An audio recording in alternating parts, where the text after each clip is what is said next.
Há uma colmeia divina que voa de flor em flor. São as gentis abelhinhas que vão em busca do amor, trazem notícias do reino, falam a luz do Senhor. Acima de todas as dores que o homem encontra aqui, existe um campo florido, cheio de aromas e cores. Quem encontra o caminho tem o perfume das flores, e só existe um roteiro todo enfeitado de luz. Quem reconduz a estrada é o nosso meigo Jesus. Quem reconduz a estrada é o nosso meigo Jesus.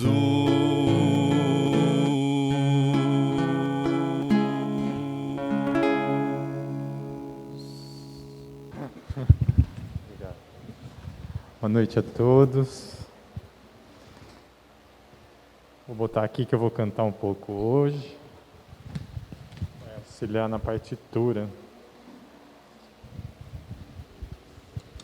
Primeiramente, eu quero falar da minha alegria de poder estar com os irmãos, trocar essas impressões sobre o Evangelho de Jesus, o Evangelho segundo o Espiritismo.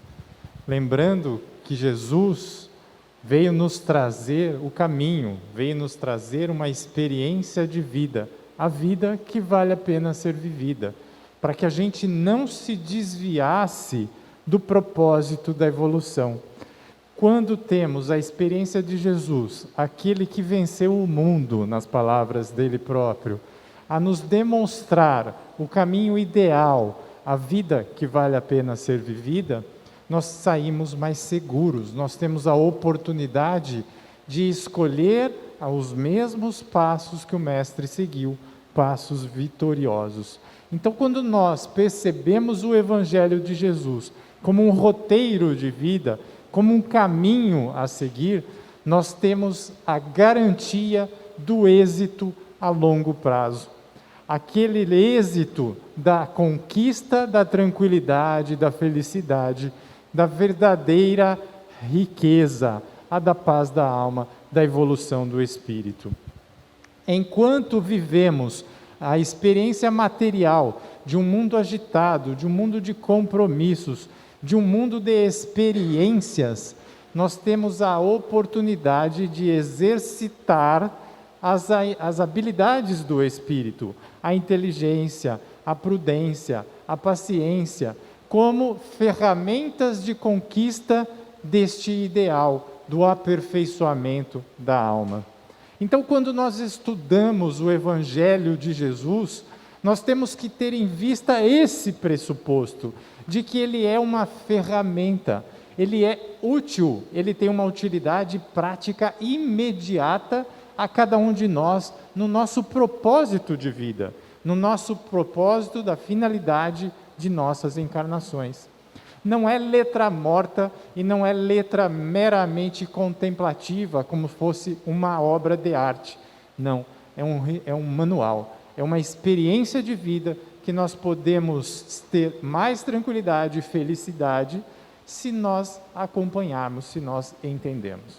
A proposta minha, como sempre, é que a gente possa extrair de pequenos trechos desse Evangelho de Jesus aquele que é o significado momentâneo que mais nos convém. Por que eu friso momentâneo? Porque a nossa inteligência progride, as nossas necessidades modificam-se, e aquilo que eu identifico como a necessidade do momento é diferente daquela que foi ontem e aquela que será amanhã. As necessidades variam de acordo com o grau de evolução e as experiências de cada um de nós. Por isso é que nós vamos destacar aquela que é a interpretação hoje para nós, para essa Assembleia, aquela que é mais útil às nossas finalidades. Então vamos compreender desta forma, que quando nós diuturnamente estudamos o Evangelho, nós temos a experiência de extrair a cada instante o resultado ou a interpretação que vai atender às nossas necessidades imediatas. Eu espero que os irmãos compreendam com isso que aquilo que já ouviram a falar sobre este tema que nós vamos tratar, ou o que ouvirão a ouvir no mesmo tema, por isso pode ter diversas interpretações. Nós vamos trabalhar a interpretação que nos convém hoje, não é? E como da última vez que estive aqui, às sextas-feiras, eu convido os meus irmãos a participarem comigo, a trocarem as suas impressões e reflexões sobre esses pequenos trechos que nós vamos tratar. Eu vou ajudá-los, fazer provocações, colocar reflexões também, mas ficarei muito mais à vontade e penso que nosso encontro será mais rico se a maior parte dos irmãos tiverem a oportunidade de falar, expressar as suas ideias ou aquilo que sente no momento em que ouve. Posso contar com a ajuda dos irmãos neste tarefa, neste trabalho? Ótimo, muito obrigado, muito obrigado. Eu vou tratar hoje do capítulo 10 do Evangelho segundo o Espiritismo. Bem-aventurados os que são misericordiosos. Eu vou só esclarecer a origem da palavra misericórdia. Misericórdia, aquele que é misericordioso, ele detém a misericórdia, não é? Aquele que exercita a misericórdia. O que significa misericórdia? Do latim, a expressão, a sua etimologia é muito simples de entender e ela é muito intuitiva quando nós compreendemos o seu valor. Misere vem de miserácio. Miserácio do latim, miséria. Miséria. Nós vivemos um mundo, às vezes, de miséria, onde nós passamos por atribulações, passamos por padecimentos, escassez, e às vezes erramos. Então, todas essas condutas, todas essas características, classificam a miséria, ok? E córdia, vem do latim também, cordis, coração. Quando juntamos as duas palavras, sentimento, coração, pela miséria, pelo erro, pelas dificuldades. Então, de imediato, a gente já extrai uma convicção de que bem-aventurado, neste caso, Jesus está se referindo àquele que tem o sentimento pela miséria humana. Tudo bem? Aí, estabelecido este significado da expressão, eu vou ler um trechinho e a gente começa a trocar o nosso trabalho, a nossa experiência. Vamos pegar apenas as passagens evangélicas, aquelas que foram ditas por Jesus e que está registrada em especial, neste capítulo, no Evangelho de Mateus, selecionado por Kardec. E começa dizendo no Evangelho de Mateus, no seu capítulo 5, bem-aventurados aqueles que são misericordiosos. Bem-aventurados aqueles que são misericordiosos. Vou ressalvar novamente, bem-aventurados, a gente já começa a entender que Jesus está fazendo a aprovação daquele que é misericordioso. Bem-aventurados, ou seja, está no caminho certo, avante, prestigia você que é misericordioso. Então Jesus já coloca como pressuposto que ele entende, na sua experiência de sucesso daquele que venceu o mundo, que uma boa conduta humana é a misericórdia, não é?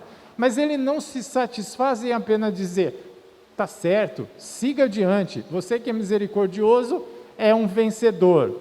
Ele vai esclarecer porque na sequência da frase ele fala, bem-aventurados os que são misericordiosos, porque eles próprios obterão misericórdia. Olha como a coisa agora ganha em intensidade. Não só ele aprova o gesto da misericórdia, como esclarece, porque eles próprios, eles quem? Aquele que é misericordioso, porque o misericordioso obterá misericórdia. O que os irmãos começam a entender desta frase que Jesus coloca, e é uma máxima do Sermão do Monte. Dentre as bem-aventuranças, essa é uma delas, e que significa um gesto aprovado, vitorioso. Os irmãos, quando entendem bem-aventurados os misericordiosos, vírgula, porque eles próprios obterão misericórdia, extraem daí algum sentimento, alguma reflexão, alguma ideia surge aos irmãos?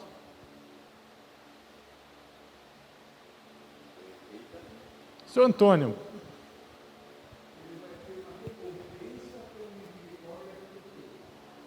Vai ter uma recompensa. O senhor Antônio está falando, aquele que é misericordioso vai ter uma recompensa pelo gesto de misericórdia. Legal. Domingos ia falar?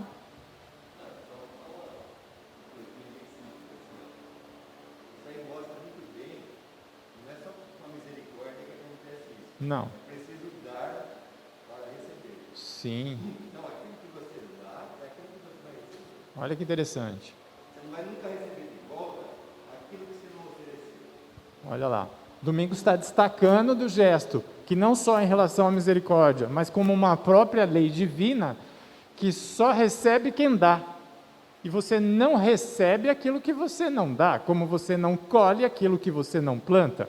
Não é? Também uma reflexão válida, legitimada da expressão, porque eles próprios obterão misericórdia. E para dar é preciso ter. Bem colocado. Bem colocado. Já já a gente vai descobrir se é fácil ter misericórdia. Mas alguém chama atenção a algum fato? Desculpe. Se eu combinei com? Por quê? Olha lá.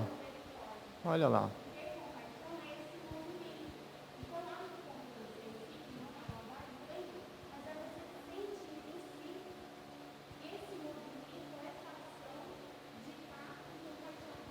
Legal. Legal.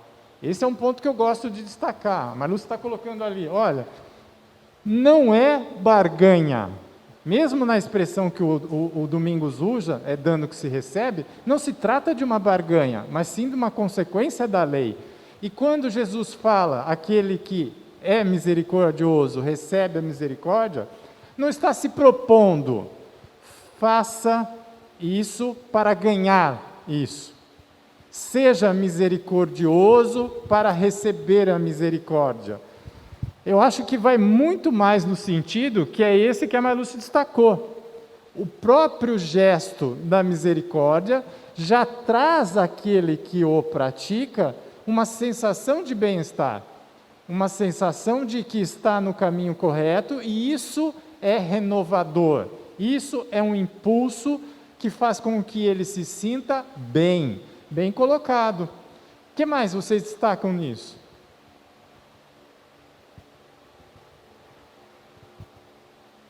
Então vamos aprofundar, já que a gente pegou essa veia aí, vamos aprofundá-la. De que forma aquele que é misericordioso. Vocês conseguem estabelecer a misericórdia como algo mais próximo da gente? Uma palavra que a gente usa com mais frequência e que diz respeito a essa misericórdia? Caridade. Caridade é uma forma de misericórdia, ok. Quando a gente pensa no capítulo 10 do Evangelho segundo o Espiritismo, ele vai tratar de qual virtude? Misericórdia, tudo bem, legal. A significar o que no dia a dia? Quando a gente precisa usar a misericórdia? Quando a gente precisa usar a misericórdia? Vamos lá. Misericórdia, coração pelo quê? Sentimento pelo quê?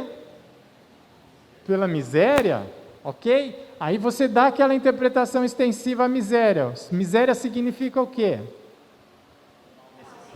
Necessidade, falta, carência, ignorância. Olha, é ou não é? Erro.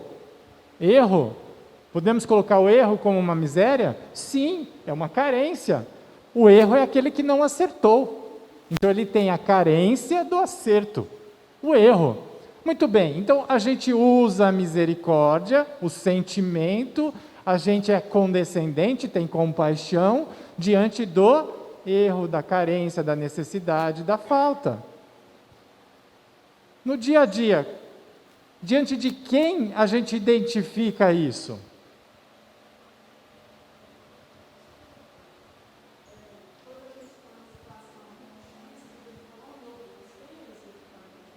Sim.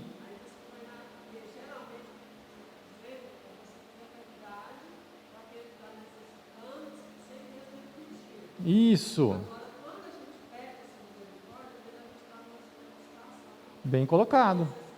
Bem colocado. A irmã está colocando lá, olha, em algumas situações a gente está muito complicado, difícil, está difícil carregar essa cruz, a gente pede a Deus, Deus, tenha misericórdia de mim, não é? No sentido da graça, no sentido de proporcione-me a força para superar essa dificuldade, abra o meu caminho, abra a minha mente para que eu vá adiante, sem dúvida nenhuma, sem dúvida nenhuma. Adiante, quem precisa de misericórdia? Nessa situação, aquele que está necessitado, sim, aquele que está com uma carência, aquele que está em erro. Quem erra, a gente tem um compromisso do quê com quem erra? Ensinar, sem dúvida. Isso aí, guarda isso, Ju, nós vamos voltar aí. Mas é que vocês são tão puros de coração. Sim, todos nós precisamos de misericórdia, mas há uma relação, há uma situação na nossa vida que nos envolve a todos, em que há um erro, em que alguém erra, e mais, erra diante da gente. E aí essa pessoa precisa do quê? Perdão. Quando a gente fala de misericórdia, a gente está falando de perdão também. Precisa, diante do erro, da compaixão. Precisa, diante do erro, do sentimento. Precisa, diante do erro, ensinar, educar. Precisa, diante do erro, perdoar. Agora, junta. Nesta relação, neste mandamento divino, neste mandamento que Jesus nos ensina, bem-aventurados os misericordiosos, porque eles próprios receberão misericórdia, e junta com perdão. O que você extrai daí? Perdoa que será perdoado. Vocês lembram de alguma oração, tipo assim, oração do Pai Nosso, onde fala assim, perdoa as nossas dívidas, perdoa as nossas ofensas, assim como nós perdoamos. É ou não é a mesma situação? Dita de forma diferente, mas é a situação análoga. Está repetindo um padrão, repetindo uma lei, repetindo um mandamento. Quando fala, seja misericórdia para obter misericórdia, está lembrando a oração do Pai Nosso, perdoa para ser perdoado. Mas volto a dizer, não como uma barganha.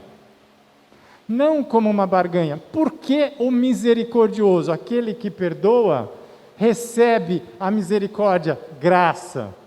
Olha como é sutil a distinção. No primeiro momento, o misericordioso exercita o perdão, ok? Tem compaixão para com o erro, educa, dá o suporte e, como consequência, recebe a misericórdia. Ele vai receber a misericórdia daquele que ele perdoou? Nem sempre. Aliás, não necessariamente. Aliás, pode ser que em casos extremos ele receba a ingratidão daquele para qual ele foi misericordioso. Isso anula o mandamento? Não. Como lei divina, é sempre vigor, entra sempre em vigor, ou seja, mais dia, menos dia, de uma forma ou de outra, aquele que perdoou receberá a graça, a misericórdia. E de que forma?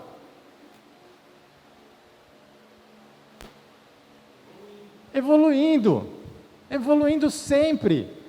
E mais, o que nos angustia numa situação em que é necessário o exercício do perdão?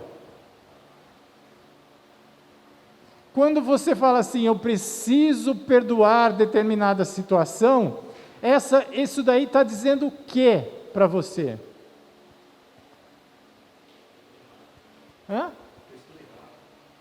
Que houve um erro, não é? Mas que esse erro doeu, sim ou não? Incomodou, é o espinho na pele. Então, quando a gente fala diante de uma situação que é necessário o perdão, é porque há entre estes envolvidos na relação, na situação, uma tensão. Existe ali uma energia, existe ali um vínculo que está causando dor. Quem é que precisa de perdão? Aquele que errou, aquele que agrediu, aquele que não cumpriu um compromisso, aquele que traiu, aquele que roubou, aquele que decepcionou. Vejam, são situações que causam amargor, que geram uma relação de tensão. Em contrapartida ao que traiu está o que foi traído. Em relação ao que decepcionou está aquele que decepcionou-se. Em contraposição àquele que furtou está aquele que foi furtado. Então existe uma relação, uma vinculação entre indivíduos, que não precisam ser dois, podem ser múltiplos. A gente pode ser traído por um governante, e dali gerar uma situação tensa. E ali é necessário o perdão, a misericórdia. Temos o compromisso cristão de sermos misericordiosos, e obteremos a misericórdia. Como virá essa misericórdia?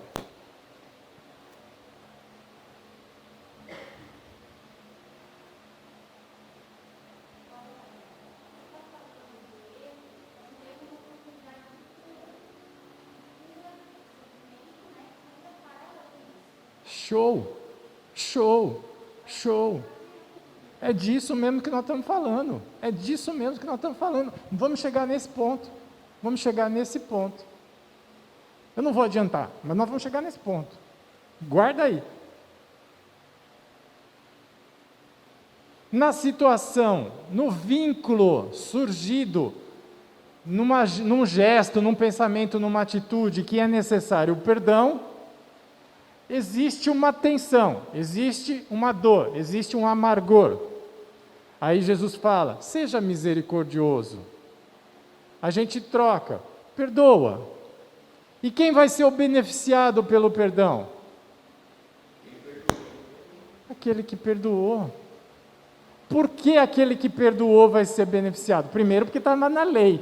Aquele que for misericordioso obterá a misericórdia. Está na lei. Mas de que forma ele é favorecido?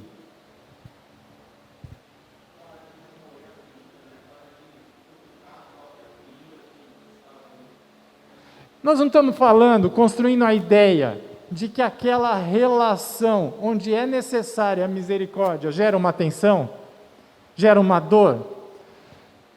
Se alguém vem e rompe essa relação com a misericórdia, com o perdão, a tensão deixa de existir.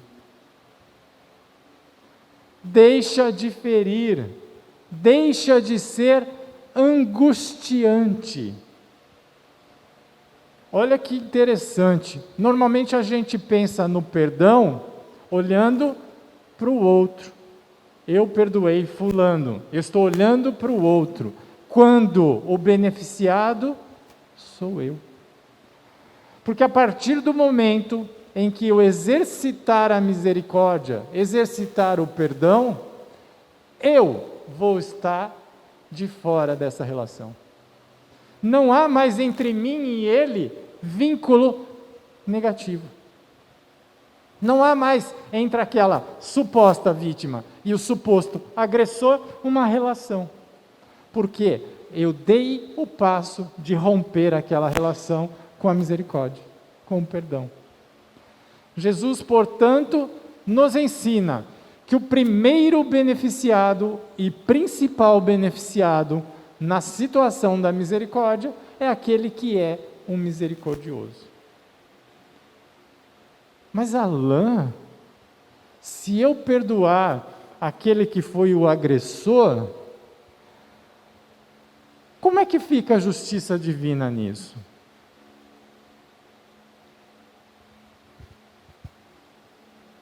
O que vocês acham? Vai existir da mesma forma.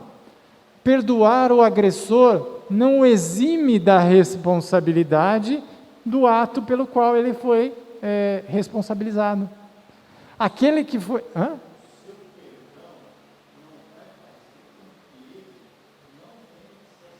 Perfeito, perfeito. O gesto do perdão não faz com que aquele que errou se exima da responsabilidade de arrepender-se, expiar e reparar.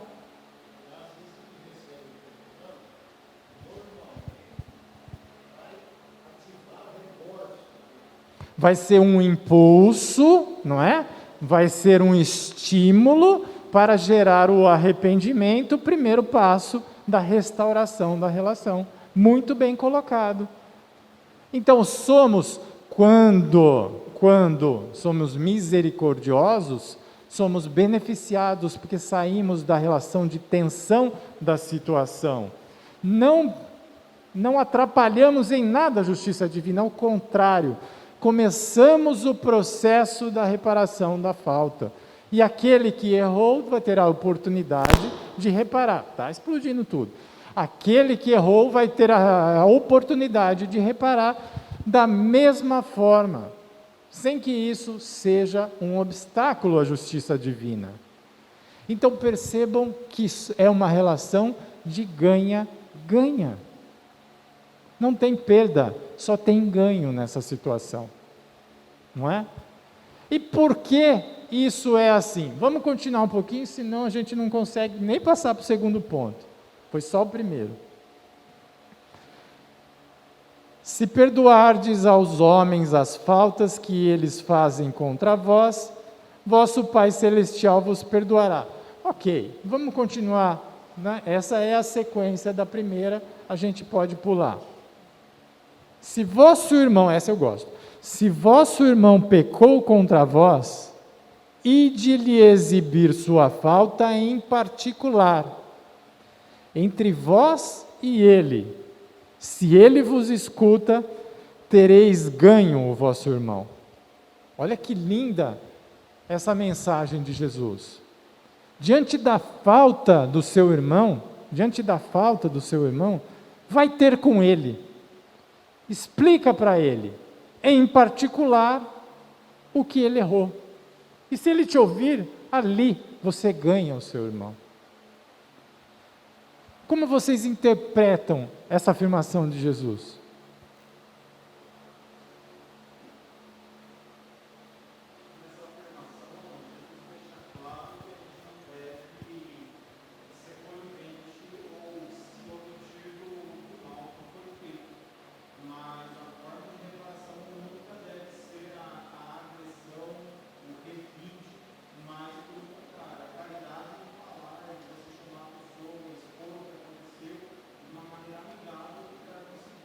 Show.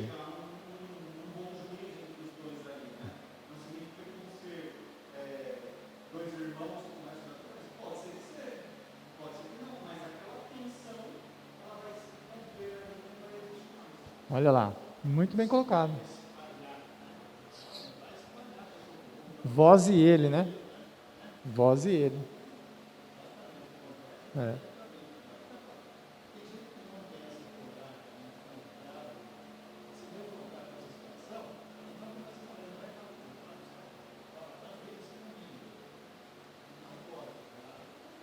Bem colocado, uma regra de conduta. Olha lá, então 2 aspectos.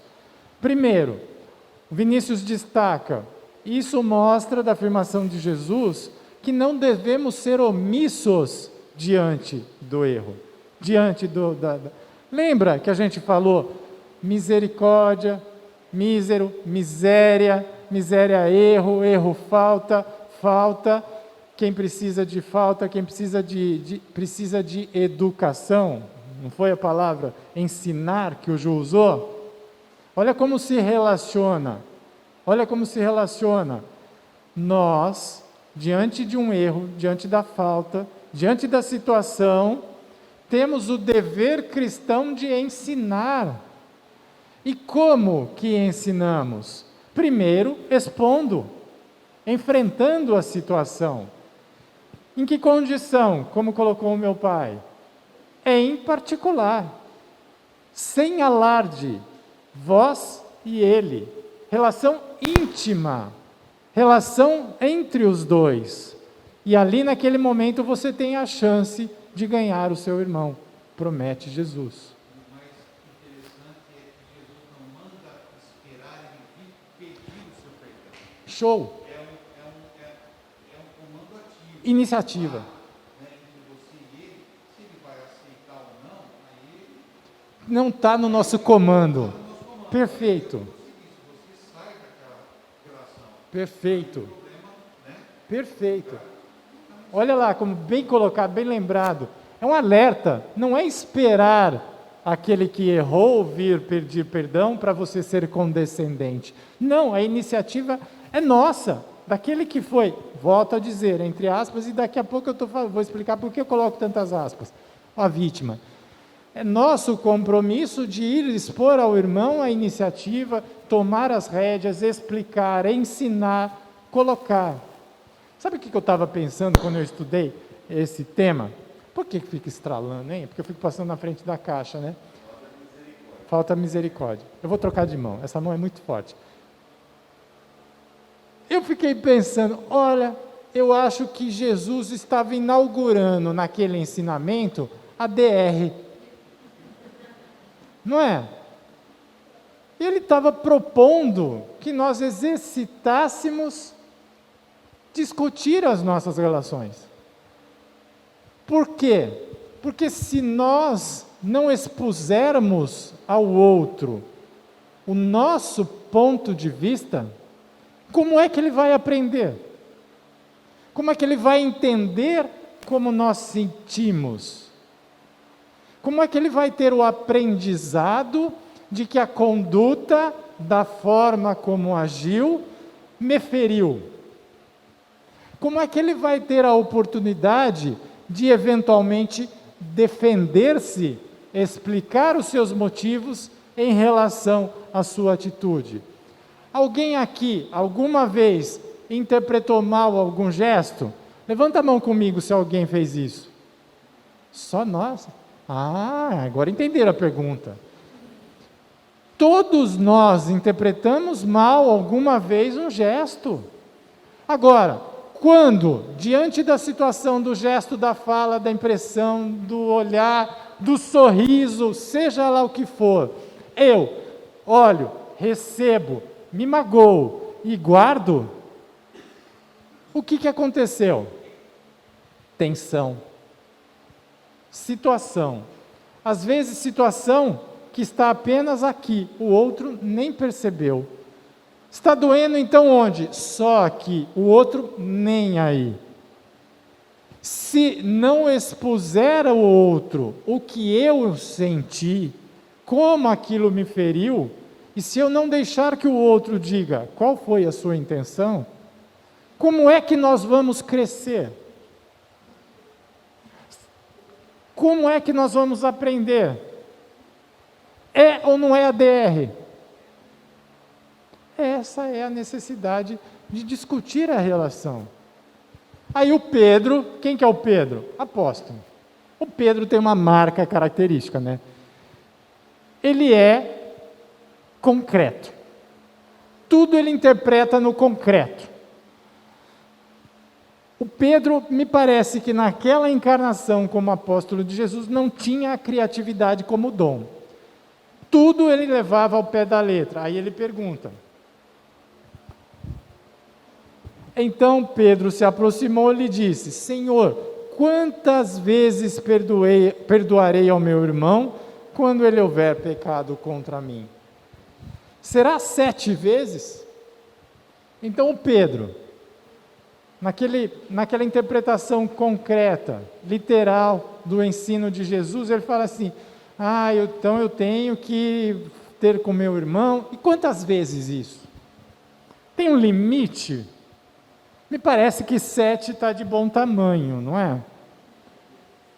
Por quê? Porque ele não entendeu que o Cristo estava ensinando que aquilo era um processo contínuo, constante, que aquilo era para ser exercitado diuturnamente, por toda a eternidade. Desde aquele aprendizado, por toda a eternidade. E por isso, Jesus faz o trocadilho. Ele não deu fórmula, gente. Ele faz um trocadilho. Não 7 vezes, mas 70 vezes 7 vezes, Pedro. Aí me permitam, isso não vai ser publicado mesmo? Cai na real, Pedro. Eu estou te explicando, é para sempre. Por quê? Para sempre você está diante de situações que te farão crescer, que te farão a oportunidade de conhecer o outro. E quando eu me aproximo do meu irmão, em especial, aquele que não passou diante aqui, não engoli bem, em especial esse, eu tenho a oportunidade de conhecer. Conhecer. Quando eu faço o exercício de ter com o meu irmão para resolver a situação, eu tenho a oportunidade de conhecer. Conhecer.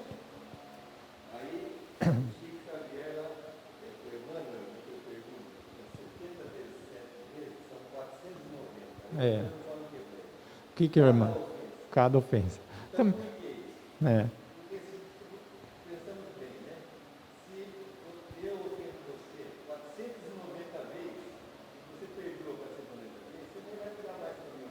É verdade.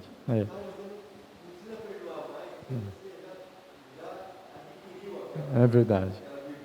O Emmanuel ele tem umas tiradas boas mesmo, não é? Mas ele não estava dando fórmula também, porque senão vai que alguém chega nos 490 e na próxima dá um tiro no outro, né? Não era isso que Jesus queria. Mas como a gente estava falando, nessa situação em que eu estou com o outro, eu tenho a oportunidade de conhecer. Conhecer o quê? Conhecer o outro e conhecer a mim mesmo. De que forma a atitude daquele irmão me atingiu? E aí eu te pergunto, por que te atingiu? E é isso que Jesus gostaria que nós aprendêssemos. Que nessas relações difíceis, nessas relações onde a misericórdia é um ingrediente indispensável, nós temos a oportunidade de olhar para nós mesmos, mergulhar na nossa alma e nos perguntarmos por que essa situação causou em mim esse transtorno, esse desconforto, essa mágoa, essa dor. Percebam que quando nós paramos para analisar a nossa vida, e quem não faz isso está perdendo tempo. Parar para analisar a nossa vida é um exercício diário, que é indispensável para o nosso crescimento. E quando nós fazemos esse exercício, receitado por Santo Agostinho, Livro dos Espíritos, questões 919 e 919A, incansavelmente repetida, nós temos a oportunidade de conhecer as nossas fragilidades. Quando a gente observa os nossos dias, a gente vai ver que às vezes uma mesma atitude, se partir de A, não gera nada em mim. Se partir de B, meu Deus do céu, a casa caiu. Isso não acontece na casa de ninguém. É só um exemplo hipotético. O esposo e a esposa estão conversando. A filha chega, está lá na DR, esposo e esposa, DR, lógico, básica, sem violência, só o nível vai subindo a voz. E aí a esposa fala para o marido: olha, você não percebe que você está omitindo-se na situação, você não percebe isso, não percebe aquilo, não percebe que várias vezes a gente destaca esse seu comportamento, e aí a casa caiu. Aí vira ofensa, tentativa de agressão espiritual, pelo pensamento você quer matar o outro, e assim vai.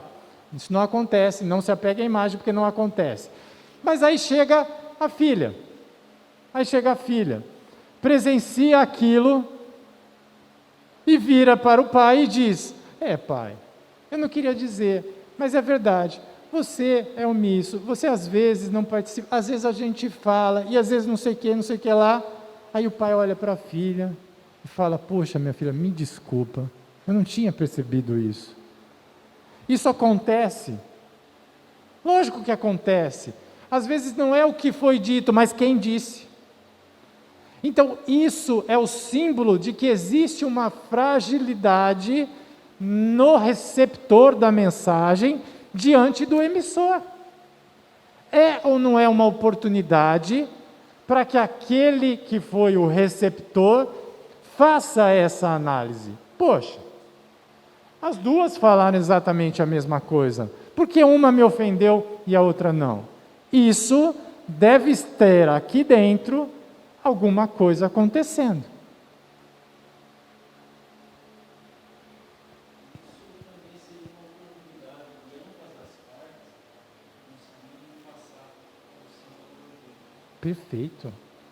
Perfeito. O Ju coloca: isso é uma oportunidade para que ambos passem por cima do orgulho, sem dúvida nenhuma.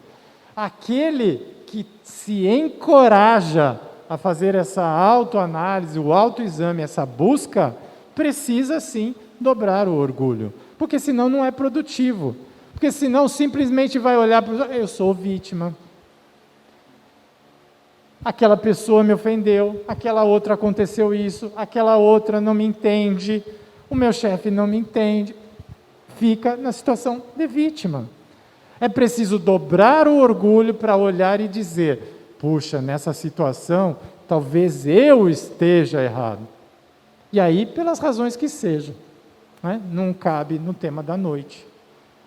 Mas, em especial, a prática do perdão e da misericórdia proporciona o autoconhecimento, o conhecimento do outro e o próprio conhecimento. E por que isso é relevante? Por que isso é importante? Porque a gente tem o péssimo hábito de olhar o erro como algo ruim. Aí eu volto no tema. A gente tem o equívoco, o padrão de pensamento, a estrutura de pensamento, a repetição de padrões ancestrais de não aceitar o erro. A gente não admite o erro do outro e nem o nosso. Semana passada eu estava assistindo um trecho de um jogo de tênis. Era a final do Aberto da Austrália. Jogaço. Para quem gosta de tênis, é óbvio. Mas em determinada situação, para quem já viu o jogo de tênis, Um dos adversários estava com a faca e o queijo na mão. Ele já tinha ganho 2 sets, tinha aberto um game de vantagem no terceiro set, e se ele ganhasse mais um set, ele encerrava o jogo. Ele começou o game e abriu 3 pontos de vantagem. Não 1 nem 2, 3. Ele só precisava mais um ponto. Por algum motivo, ele se desconcentrou, tomou a virada, perdeu o game seguinte, perdeu o set, perdeu o outro set e perdeu o terceiro set, perdeu o título. E o narrador e o comentarista colocaram uma coisa que me tocou profundamente. Ele falou: o jogo de tênis é um esporte no qual você tem que se perdoar constantemente. Ele poderia ter perdido aquele game, sem dúvida ele poderia, mas o que se sucedeu depois foi que ele não se perdoou por ter errado, por não ter fechado a partida. E isso acontece, transportando para a gente, repetidas vezes conosco. O erro nós não admitimos. Nós achamos que o erro é algo que a gente tem que evitar, que a gente não admite, que a gente nega, que a gente afasta. Mas o erro é apenas o aprendizado daquilo que não deu certo. Apenas isso. Nós não temos o compromisso de acertar sempre.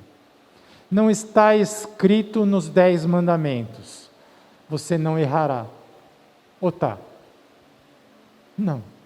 Pelo que me recorde, amar a Deus sobre todas as coisas, ao próximo como a si mesmo, não roubar, não furtar, não cobiçar a mulher do próximo, e assim vai, guardar o dia de sábado, e assim vai. Lá não está escrito não errar. Por quê? Porque nós, na experiência, podemos errar. Isso é um pressuposto da ciência. A gente tem uma ideia, cria uma teoria, testa. Se der certo, você tem a aprovação da sua teoria, mas vai dar errado, muitas vezes vai dar errado. E se você se culpar, você abandona a sua ideia. E você não cresce. Você não aprende. Diga, Sr. Antônio.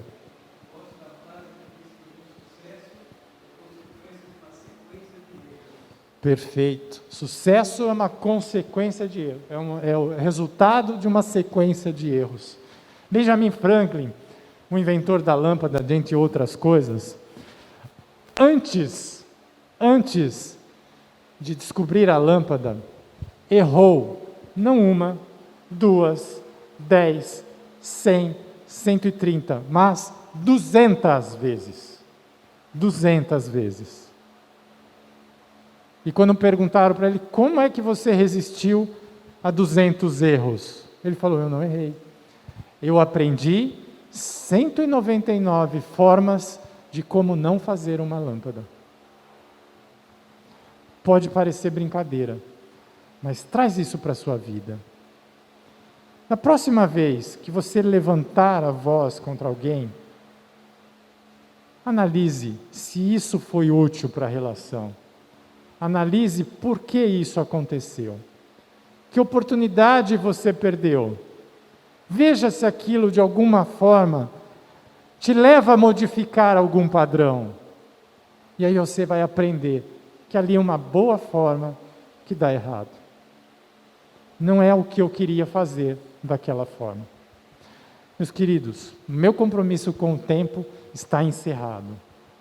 Vejam, pudemos falar longamente de 2 passagens do Evangelho de Jesus. Muito obrigado a todos e até a próxima oportunidade.